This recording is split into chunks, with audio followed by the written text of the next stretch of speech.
Bonjour à vous tous. Comme je vous l'ai promis, je reviens pour une vidéo où je réponds à vos questions. Luc Michel vous en dit plus. Vous êtes des milliers à m'écrire chaque semaine. C'est impossible de répondre à tout le monde.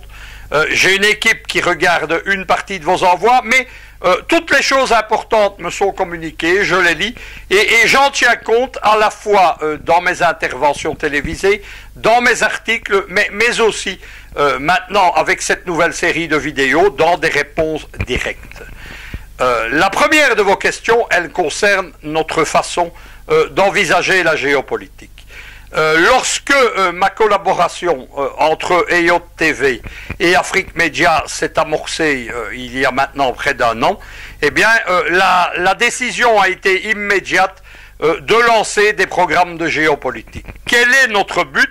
C'est de rendre la géopolitique compréhensible, intelligible au grand public. La géopolitique, ce n'est pas quelque chose de caché, réservé à une petite caste d'intellectuels. Elle l'est au niveau des productions des universitaires, aussi bien en Europe qu'en Afrique, particulièrement lorsqu'ils font exprès d'utiliser un langage prétentieux et pédant qui n'est pas compris du grand public. Ma position est exactement inverse. J'interviens pour que vous compreniez les grands enjeux du monde, le grand jeu, la façon dont le conflit entre les puissances se déroule sur le grand échiquier. Je ne vous cache pas que dès le début, nous avons voulu faire quelque chose qui ressemble au-dessous des cartes d'Arte, qui est une émission qui est très bien faite, mais au fur et à mesure que Arte, qui est une chaîne financée par les gouvernements allemands et français, mais où la grande production est celle de Berlin et où est exposée en fait l'idéologie officielle de l'État allemand, y compris sa vision extrêmement discutable de l'histoire, il est apparu de plus en plus que le dessous des cartes, c'était le dessous des cartes vu par le bloc atlantiste. Nous offrons donc, en dessous des cartes, un grand jeu, mais qui soit celui des peuples en lutte pour leur indépendance, celui de la cause des peuples, celui des puissances émergentes qui contestent l'ordre unipolaire américain, et particulièrement la Russie de Vladimir Poutine, ou encore la Chine. Nous offrons évidemment également une géopolitique vue d'Afrique, qui a toujours été la grande absente dans les études géopolitiques, puisque ce sont les universités occidentales qui donnent le ton. Et je vous ajoute que je suis souvent extrêmement fâché sur certains panélistes d'Afrique Média lorsque je les vois venir réciter à l'écran des livres occidentaux avec des thèses occidentales. On a vu particulièrement récemment, par exemple, les thèses fausses sur la Libye de l'africaniste Lougan, proche de l'extrême droite, soutien de l'apartheid, reprises par un panéliste africain. C'est évidemment une erreur. C'est une erreur au niveau de la géopolitique, mais c'est surtout une erreur au niveau de la cause africaine et de la cause des peuples. Votre seconde question, c'est comment je vois la géopolitique. Pour moi, la géopolitique, c'est une science. Cette science, on l'oublie parce qu'aujourd'hui, la géopolitique est mise à toutes les sauces. Elle a un but. Ce but, il est simple, c'est d'assurer la puissance et la viabilité des États. On voit aujourd'hui la géopolitique servir à tout. Le sommet de la stupidité, c'est par exemple lorsque je vois des journalistes qui visiblement n'y ont rien compris parler par exemple du vote géopolitique à l'Eurovision. On est dans n'importe quoi, mais on n'est surtout pas dans le domaine évidemment de la géopolitique. La seconde chose qu'il faut comprendre, c'est que la géopolitique, elle est discutée par deux types de commentateurs. Il y a les géopolitologues, ce sont des gens qui étudient les thèses géopolitiques des autres, et il y a les géopoliticiens, c'est comme cela que je me situe, ceux qui justement créent des concepts géopolitiques. Vous me connaissez particulièrement pour mon concept de l'axe géopolitique Eurasie-Afrique. La géopolitique, si c'est une science, ce n'est pas une science neutre. Beaucoup de sciences sont neutres, mais pas celle-là. La géopolitique, elle est ce que l'application en est faite par les individus. Je vais vous prendre le cas d'un géopoliticien allemand célèbre, le général Haushofer. C'est le père du concept d'État continental. Mais l'utilisation de la géopolitique de Haushofer, elle peut être extrêmement mauvaise lorsqu'elle tombe dans les mains du Troisième Reich national-socialiste. Il faut savoir que le fils d'Haushofer a été exécuté en 1945 dans un camp de concentration nazi. Il a participé à la résistance contre Hitler qu'on appelle national-révolutionnaire, celle du complot du colonel Stauffenberg le 20 juillet 1944, et que ses parents, le général Haushofer et sa femme, se sont suicidés en 1945 de détresse et de chagrin. Mais lorsque moi je reprends le concept du général Haushofer d'État continental et que je le mets au service de l'émancipation africaine, eh bien la géopolitique d'Haushofer devient positive. C'est ça qu'il faut comprendre. Dernière chose, la géopolitique, elle est vue de quelque part. Elle est vue de Washington, elle est vue de Moscou, elle est vue de Malabo par exemple, elle est vue de Pékin, ou elle est vue de Bruxelles. Mais dans tous les cas, elle n'est pas la même. C'est-à-dire qu'un Américain qui voit le monde depuis les États-Unis et qui entend servir la domination mondiale américaine, même s'il utilise les mêmes analyses, la même méthodologie, les mêmes concepts que moi, qui voit la géopolitique de Moscou ou du golfe de Guinée, eh bien, nous n'avons pas évidemment la même vision. Il faut quand même comprendre ça. Si on ne comprend pas ça, on ne comprend pas grand-chose à la géopolitique. Votre question suivante, évidemment, vous me demandez, je parle souvent de mon école géopolitique et vous me demandez un peu d'expliquer ce que ça est. Je vais vous l'expliquer en étapes parce que ma vision géopolitique du monde, celle de mon équipe, celle de mes réseaux, elle a évolué avec l'évolution du monde. Tout commence en 1964 avec un livre fondamental qui est dû au géopoliticien belge Jean Thirière. Il définit le concept de la Grande Europe, de Vladivostok jusque l'Atlantique, et il conçoit le combat pour la Grande Europe comme l'unification de plusieurs Europes, l'Europe occidentale qui est alors celle de la CE, la Communauté économique européenne, avec l'Europe centrale qui est celle d'un certain nombre d'États comme la Roumanie de Ceausescu par exemple, ou la Yougoslavie de Tito qui veulent s'émanciper, et dans un second temps, il voit cette unification avec l'URSS. Il précise à l'époque sur ses frontières orientales, il dit que le fleuve Oussouris est la frontière de la Grande Europe. Nous sommes en 1964, c'est une pensée d'avant-garde qui s'exprime dans un livre « L'Europe, un empire de 400 millions d'hommes ». À l'époque, la communauté économique européenne, elle est encore issue du petit traité de 1957 et 58 avec 6 États, et c'est une petite Europe qui fait moins de 240 millions d'habitants. Arrivent les années 80 et notre pensée évolue. Nous percevons, à l'époque peu le font, nous percevons la décadence de l'Union soviétique pour un certain nombre de raisons, c'est-à-dire notamment l'incapacité à résoudre la question des nationalités et l'incapacité à déboucher sur une organisation économique efficace. Nous sommes en 1982, je suis un jeune militant politique, mais j'ai déjà un bagage derrière moi. J'ai commencé ma vie politique à 14 ans en 1972 dans la mouvance palestinienne du docteur Habash. J'ai soutenu le combat du FPLP et pas du tout, comme l'indique Wikipédia par exemple, à l'extrême droite. C'est une partie de la légende noire qu'on m'a forgée pour me nuire. Je rencontre Thirière en 1982. Je suis déjà rallié à ces idées de 64. J'ai lu plusieurs années auparavant son livre de 1964 et nous avons une empathie intellectuelle.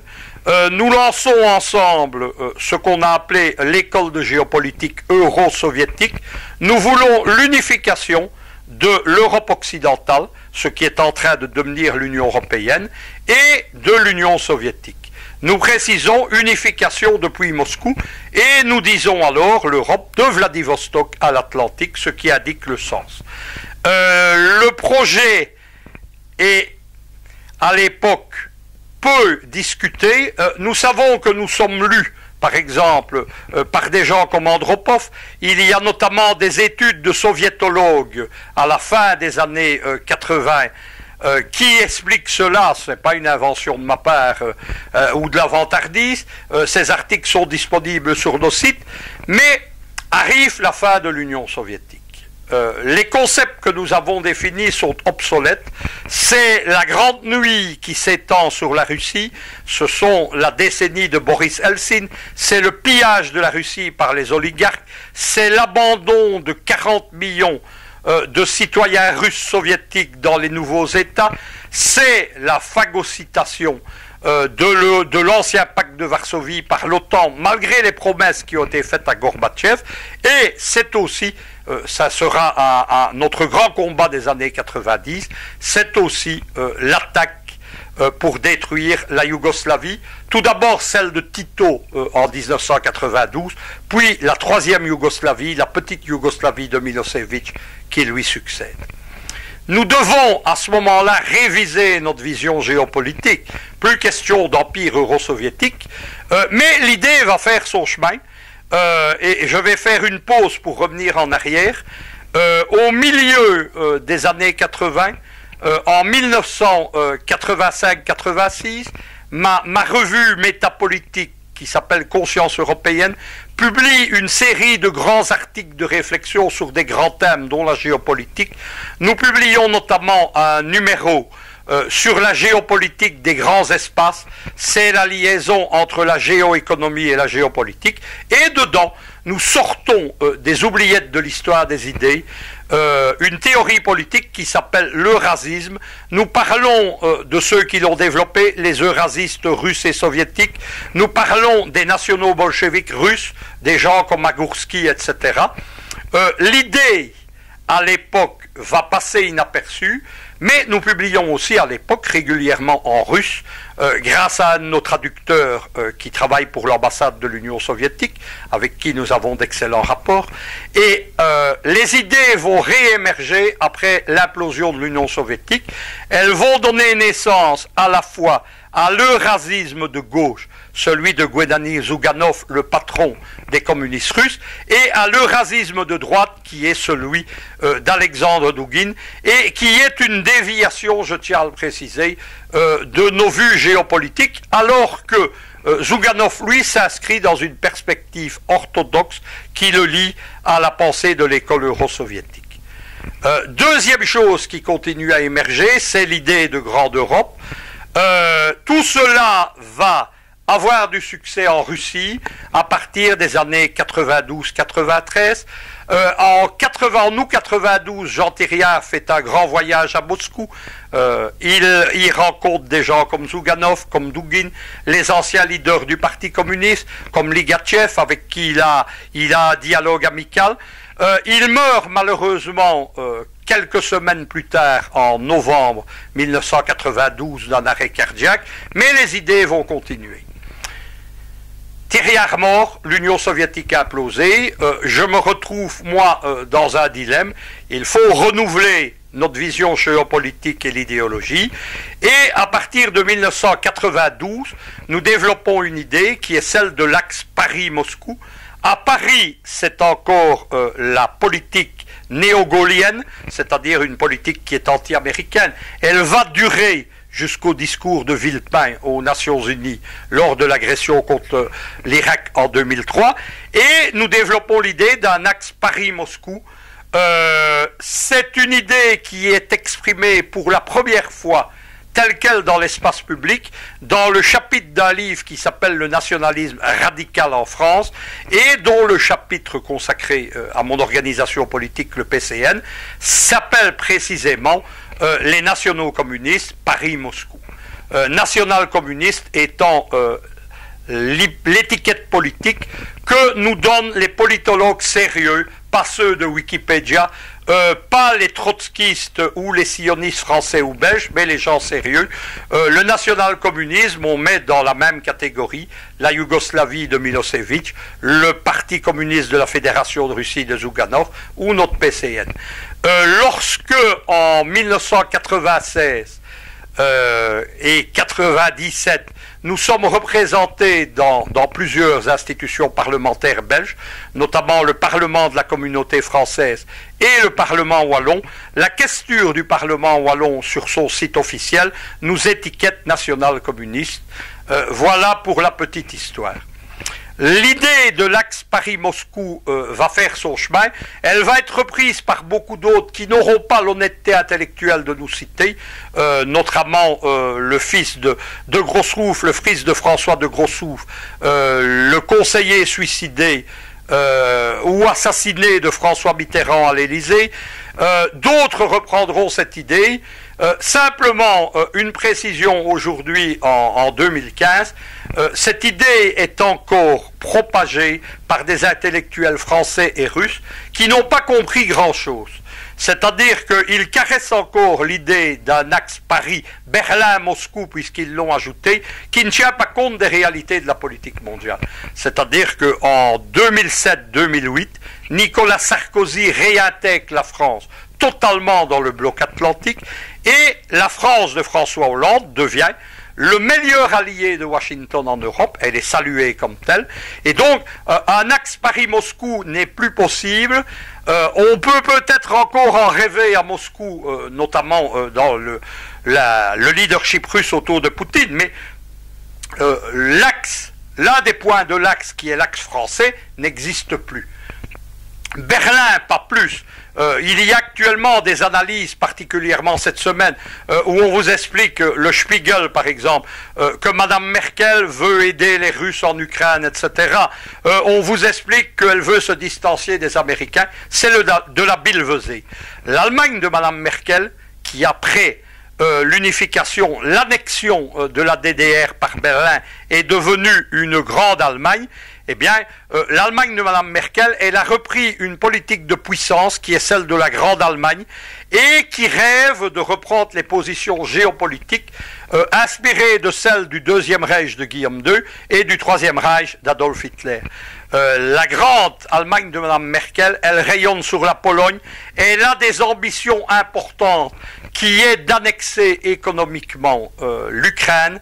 Elle est le meilleur soutien des putschistes du 21 février 2014 à Kiev, du régime de Poroshenko. Et là, directement, elle s'est offerte la mairie de Kiev avec son affilié de la CDU-CSU, son protégé, le boxeur Klitschko. Et donc, Mme Merkel a des intérêts totalement opposés à ceux de la Russie en Europe actuellement. Ajoutons qu'elle est un des éléments moteurs des sanctions et que le chef officiel du parti de la guerre en Europe, c'est un Polonais, il s'appelle Donald Tusk, il a été Premier ministre polonais, il est maintenant le président du Conseil européen, mais c'est un vassal de Mme Merkel.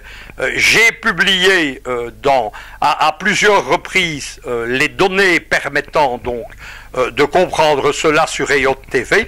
Eh bien, Donald Tusk, qui organise l'assaut contre la Russie, ne fait rien évidemment sans l'accord de Mme Merkel. Le temps continue à passer et j'en arrive évidemment, c'est lié évidemment à mon activité politique de plus en plus intense en Afrique. J'ai commencé à m'investir dans le panafricanisme en même temps que je m'investissais dans la défense de la Jamaïria libyenne. J'y ai occupé des positions officielles puisque j'ai été notamment le responsable, le chef du réseau pan-européen du mouvement des comités révolutionnaires libyens, désigné par Tripoli. Et lors des derniers mois de la Jamaïria, lorsque nous avons organisé avec le ministère libyen des Affaires étrangères et la jeunesse libyenne la grande conférence internationale End of Libya à Tripoli en avril 2011, j'ai été désigné par le leadership de la Jamaïria officiellement devant les caméras de la télévision d'État comme le responsable de la propagande extérieure en Europe et en Afrique de soutien à la Jamaïria dans sa lutte contre les puissances atlantiques. Mon engagement est devenu panafricain, c'est le colonel Kadhafi qui m'a initié au panafricanisme. On ne devient pas panafricaniste par hasard. Cela demande une initiation. C'est la même chose pour le pan-européisme. Eh bien, je me suis engagé. Lorsque la Jamaïria a tombé, j'ai continué le combat. Et puis est arrivée ma rencontre avec les équipes d'Afrique Média, ma rencontre également avec la Guinée équatoriale et d'autres, et j'ai développé évidemment une vision géopolitique qui tienne compte à la fois de mon combat pour l'Eurasie et pour l'Afrique. C'est ce que j'appelle l'axe géopolitique Afrique-Eurasie, c'est-à-dire la constitution d'un grand bloc géopolitique et économique autocentré, avec comme point d'union, comme pont la Méditerranée, et dont les deux grands points seront le panafricanisme en Afrique et l'eurasisme avec Moscou. Voilà donc nos positions actuelles, et évidemment, je suis depuis toujours un adversaire de la domination mondiale américaine et un adversaire de l'OTAN qui est son bras armé. J'ajoute que la vassalisation de plus en plus ouverte de l'Union européenne aux Américains et à l'OTAN a fait que, au début de ma carrière politique, je voyais comme Jean Thirière l'Union européenne, la CE, comme une étape vers l'Europe, la grande Europe. Aujourd'hui, je la vois comme un obstacle, je la vois comme un adversaire, je la vois comme un projet qui est déjà failli, qui va échouer.